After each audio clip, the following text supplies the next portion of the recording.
Hello tout le monde, aujourd'hui on se retrouve pour une nouvelle vidéo qui est ma première vidéo sur cette chaîne YouTube.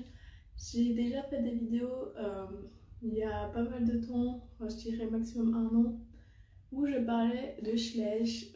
Je sais pas si vous voyez un petit peu ce que c'est, vous mettrez peut-être une photo par ici. Simplement des figurines en porcelaine souple, tout simplement. Et j'ai fait un centre équestre, etc. Je m'étais lancée sur YouTube pour voir de la visibilité par rapport à mon travail. C'était certes pas wow, mais c'était toujours quelque chose de sympathique à regarder. Donc je supprimerai pas ces vidéos car elles me tiennent à cœur entre guillemets et ça parle quand même de l'équitation. Donc si vous désirez regarder mes vidéos, allez-y, je vous en prie, et laissez un petit commentaire, je réponds toujours. Voilà, je tiens à préciser dans cette vidéo que si je dis trop donc, etc., je m'en excuse réellement. Voilà, j'y vais faire attention. Aujourd'hui, je vous retrouve pour une vidéo un petit peu récapitulative de pourquoi je suis ici, pourquoi en face caméra, etc., etc. Normalement, elle ne va pas durer des longues minutes, c'est vraiment une présentation de moi. Alors, pour commencer, je m'appelle Céline, j'ai 15 ans et je suis de Belgique. Voilà, c'est les seules infos que je donnerai sur moi, pardon. Et voilà.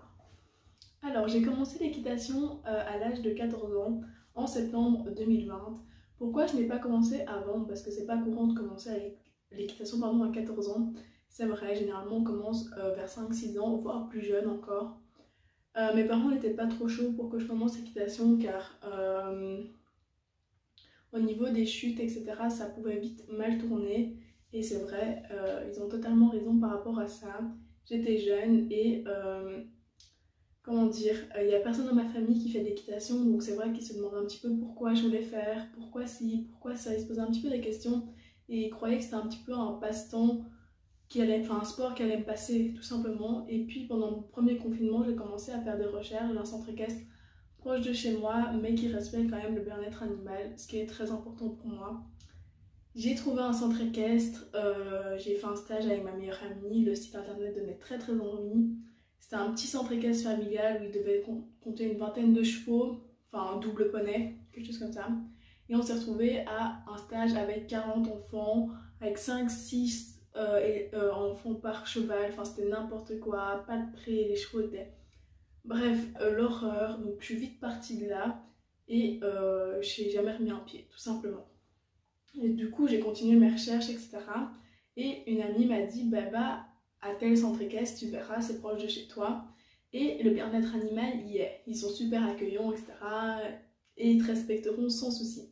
Du coup, c'est ce que j'ai fait, j'ai été les voir. Et la monitrice est super gentille, hyper à l'écoute, etc., etc. Et c'est comme ça que j'ai commencé mon premier cours d'essai. Premier cours d'essai, c'est obligatoire, je pense, dans 3/4 des centres équestres pour pouvoir voir ton niveau, voir si tu es apte à pouvoir monter en groupe collectif ou pas. Alors, on m'a donné un cheval qui s'appelle Fasco, vous allez l'entendre beaucoup de fois dans cette vidéo, je pense. C'est un cheval qui mesure plus ou moins 1,73 m au garrot, donc très grand, à savoir que je mesure 1,75 m. Donc, parfait pour moi. C'est un cheval d'été qui est assez mou et l'hiver, il peut être un petit peu jouette. Et surtout quand on n'a pas ses copains, elle est en mode j'ai pas envie de travailler, surtout si tu donnes pas l'impulsion et quand c'est ton premier cours, t'as pas trop envie de l'ennuyer, t'es en mode je te connais pas, je sais pas comment tu vas réagir, enfin comme tout le monde qui monte un premier cheval en fait, tout simplement. Et la monitrice qui me faisait mon cours m'a tout de suite vu que je savais trotter correctement. Du coup, on m'a mis dans un cours collectif dès le premier cours, tranquille. Jusque-là, tout se passait bien. Et je commençais mes cours tous les mercredis après-midi. Et voilà, enfin, comme tout le monde, j'ai fait des chutes, certes, pas mal. J'en ai fait 7 jusqu'au mois de février, avec des chevaux différents, mais j'ai jamais pris peur. Dans ma tête, les chutes font partie de l'évolution de l'équitation, genre t'es un peu obligé de passer par là. Les cavalières qui tombent jamais, franchement bravo. Et je dis pas plus tard je tomberai sûrement moins, hein, mais là maintenant j'ai pas encore une assiette de fou et l'équilibre n'y est pas. Donc bref, je monte tout le temps tranquille et tout. Et le 2 ou 3 février, je me souviens plus, j'avais cours et il drachait, donc pour les Belges vous comprendrez, sinon il pleuvait très fort tout simplement. Et le cheval que j'étais censée monter, Urano, donc je le connais très bien ce cheval, parce que j'ai eu l'habitude avec lui, il était totalement peureux. Genre il avait très peur, ça m'étonnait parce que lui d'habitude il bouge pas d'un poil. Là pour le coup il bougeait, il tournait dans son box. Je l'ai dit à ma monitrice, elle m'a dit on va pas prendre le risque qu'il t'embarque directement et que tu tombes. Risque inutile à prendre. Du coup j'ai monté Fasco. Retenez bien ça. Bref, on fait simplement on fait du plat dans le manège intérieur. Classique quoi. Et au moment de faire du galop, à savoir qu'on fait du galop individuel au niveau de la sécurité, vu qu'on n'a pas un niveau extraordinaire, ma monitrice me dit Céline, on va pas faire de galop, on va juste trotter avec un allongement de foulée, un allongement de l'encolure, pardon. Donc tout se passait très bien, vu que j'ai très bien réussi l'exercice, eh ben on a fait du galop, sauf que monsieur a fait 2 foulées de galop dans le coin du fond de la piste. Bref, je sais pas si vous avez compris. Il a fait 2 foulées de galop sans que je lui demande, donc j'étais prise un peu au dépourvu. Et il s'arrêtait net, il a mis son nez au sol pour me faire tomber, ce qui a bien fonctionné. Et vu qu'on était dans le fond de la piste, j'ai eu peur de me prendre le mur, donc j'ai eu un mauvais réflexe qui est de tomber net. Et malheureusement, je suis tombée sur ma clavicule, donc la clavicule, c'est l'os ici. Et j'avais le gilet de protection, là je sais pas si vous voyez le gilet de cross de chez Smart Rider, je vais le montrer plus tard. Et du coup j'ai eu très mal, ma monitrice me dit Céline tu veux remonter à cheval ou pas parce que quand tu tombes tu remontes normalement. Je dis que là c'était pas possible, genre j'avais beaucoup trop mal, je pleurais etc, j'étais pas bien. Et je retire mon gilet de protection parce qu'il fallait que je respire correctement. Et là je sens ma clavicule ça n'allait pas quoi. Et du coup ma monitrice a décellé mon cheval etc et direction les urgences. Ma clavicule après radio était bien cassée en 2 et 10 clavicules cassées, 10 arrêts de l'équitation pendant 6 à 8 semaines. Ma clavicule là va beaucoup mieux, pas de panique. Depuis maintenant 2 semaines elle va très bien. Avant il fallait encore que je porte une attelle mais là ça va. Du coup avant le 11 avril je peux pas remonter à cheval, ça fait beaucoup de peine parce que les beaux jours arrivent, t'as envie de remonter, t'as envie de...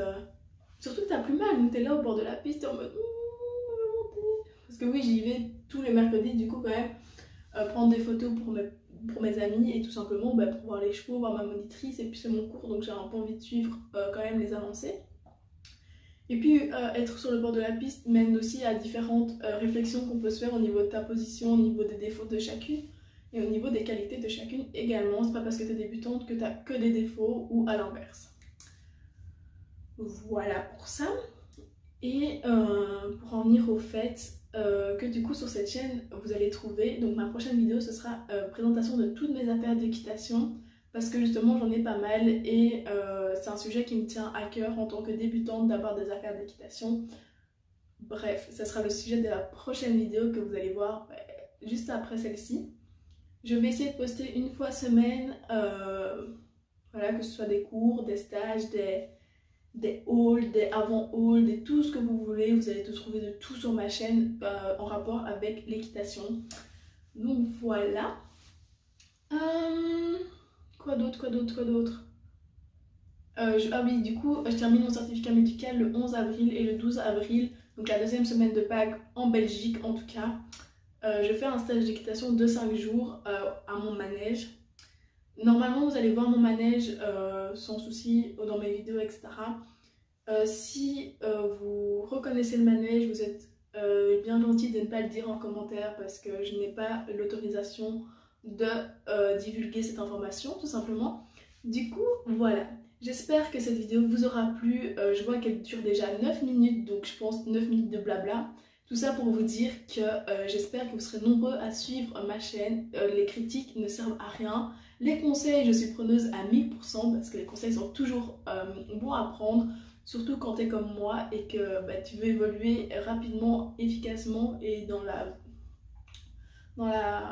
bienveillance du cheval, si on peut dire ça comme ça. Donc voilà, j'espère que cette vidéo vous aura plu et à la prochaine. Bye!